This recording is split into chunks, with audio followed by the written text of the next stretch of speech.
ایک ٹیبل میں ہے جہاں پر لیٹ سے کہ سیل آرڈر ہے، تو سیلز کی اپنی آئی ڈی جنریٹ ہو رہی ہے، لیکن کیا چیز سیل ہو رہا ہے؟ کوئی پروڈکٹ ہے، لیٹ سے کہ موبائل ہے، کار ہے، تو اس پروڈکٹ کی آئی ڈی اس سیل میں، اس ٹیبل میں ریفرڈ ہے، اس میں یہاں پر انٹر کیا جاتا ہے.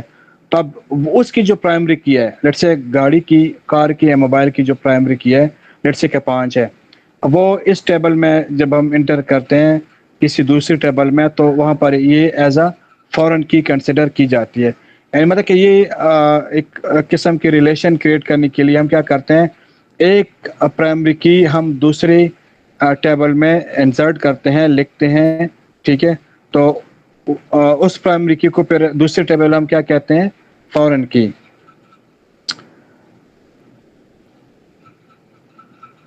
یعنی فورن کی ایکس لائک سینگ this row belongs to their product over there. It tells the system how tables relate.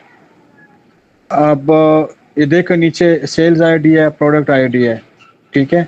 اب یہاں پر سیلز کی اپنی آئی ڈی جنریٹ ہو رہی ہے اور پروڈکٹ کی اپنی جو وہاں پر پرائمری کی تھی پروڈکٹ والے ٹیبل میں، یہاں پر وہ پرائمری کی جو میں یہ جہاں پر ماؤس کروں یہ ٹھیک ہے. یہ اب کیا ہے، یہ یہاں پر فورن کی ہے، ٹھیک ہے.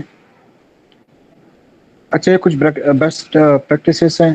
تو always define a primary key, use surrogate key. Sir ایک سوال تھا جی، یہ فورن کی اور کمپوزٹ کی میں ڈفرنس کیا ہوا پھر؟ بہت ڈفرینٹ ہے.